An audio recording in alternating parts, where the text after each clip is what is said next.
Right. While the varnish dries, we'll have a spot of breakfast. What do you say, Mo? Rather. It'll need at least 2 coats of varnish, of course, and then we'll repair the cushions and... Bother. See who it is, Mo, like a good chap. I'm all over egg. Oh, what a lovely surprise. Come in, come in. Mr. Badger. The hour has come. What hour? The hour of Toad. I said I'd take him in hand as soon as the winter was well over, and I'm going to take him in hand today. Toad, of course, I remember now. We're to teach him to be sensible. I learnt last night that this very morning another new and exceptionally powerful motor car will arrive at Toad Hall on approval or return. We must therefore go there instantly so that the work of rescue may be accomplished. Right you are. We'll rescue the poor unhappy animal. We'll convert him. He'll be the most converted toad that ever was before we've done with him.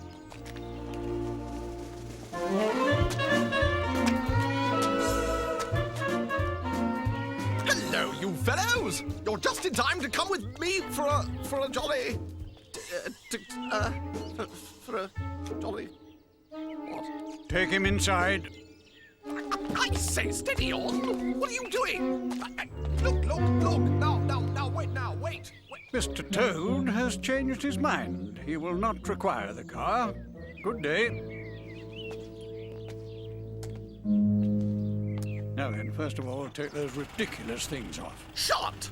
What is the meaning of this gross outrage? I demand an instant explanation. Take them off him then, you two.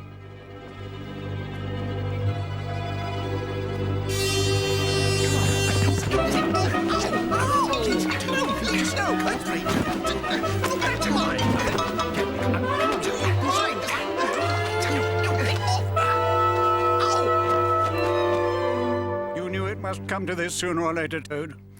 You've disregarded all the warnings we've given you. You've gone on squandering the money your father left you. And you're getting us animals a bad name in the district by your furious driving and your smashes, your rows with the police. This cannot continue. And if you will not see reason, then we must bring you to it by force. Force? I want you to solemnly promise before your friends here that you will give up motor cars entirely and forever, and that you are sorry for what you have done and see the folly of it all. Folly? It wasn't folly at all. It was simply glorious. Then you don't promise never to touch a motor car again? Certainly not. On the contrary, I faithfully promise that the very first motor car I see, boop, boop, off I go in it. Very well then. Take him upstairs, you two, and lock him in his bedroom while we arrange matters between ourselves. What are you doing?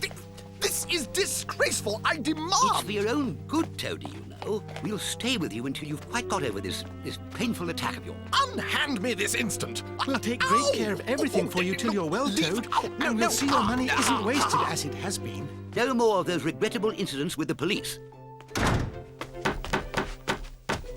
And no more weeks in hospital being ordered about by nurses. This is an outrage, and I refuse to submit to it. Let me out at once, or I warn you I shall be forced to take steps. Let me out! It's going to be a tedious business. I've never seen Toad so determined. However, we will see it out. He must never be left an instant unguarded. We shall have to take it in turns to be with him till the poison has worked itself out of his system.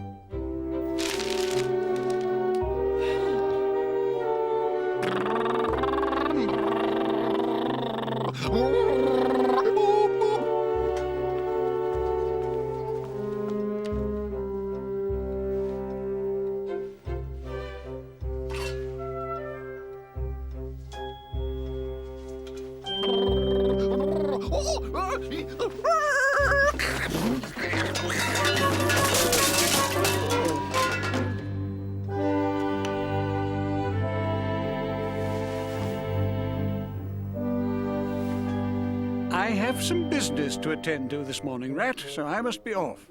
Toad's still in bed, being quiet and submissive, which is when he's at his most artful, so you look out. How are you today, old chap? Thank you so much, dear Ratty. So good of you to inquire. But first, tell me how you are yourself, and the excellent Mole. Oh, we're all right. Mole has gone out with Badger, so you and I will spend a pleasant morning together.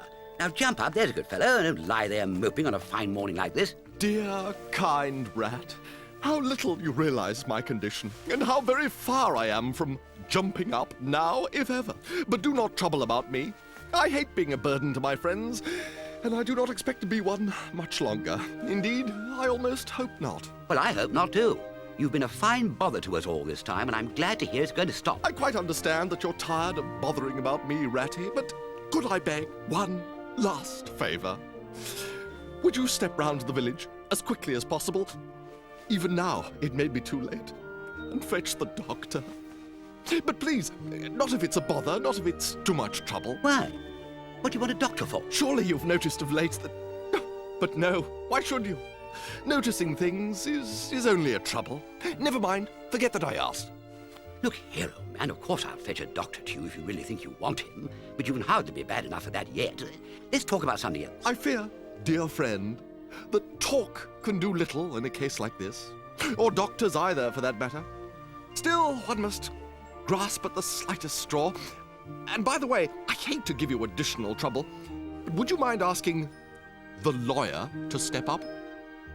The lawyer? Well, if you're quite sure... Oh. All right, I'll go. I'll be back directly. A lawyer? He must be really bad. It's best to be on the safe side. It's bound to be all in his imagination, but I've never heard him ask for a lawyer before. I'll humour him and go. It won't take very long.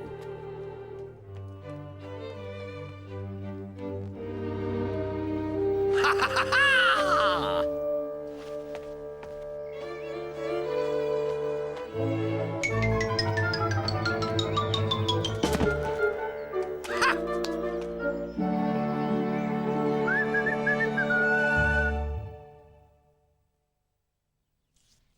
You've been a bit of a duffer this time, Ratty. He did it awfully well. He did you awfully well, and the worst of it is he'll be so conceited with what he'll think is his cleverness that he may commit any folly. I fear we may expect him back shortly, either on a stretcher or between two policemen.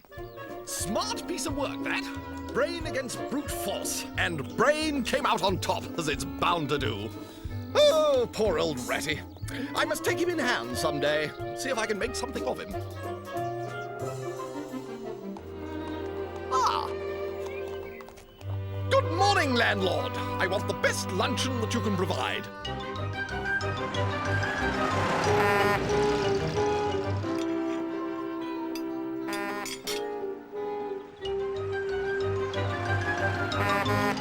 Boop, boop. I say, Johnson, you're really getting the hang of this automobile thingy, aren't you?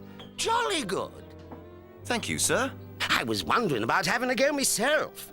Ernest, really, it's much too dangerous. It goes much too fast. You'll never be able to control it. Tell him, Johnson. Landlord?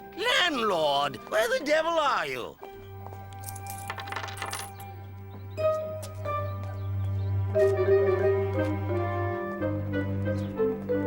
Well, there can't be any harm in my only just looking at it.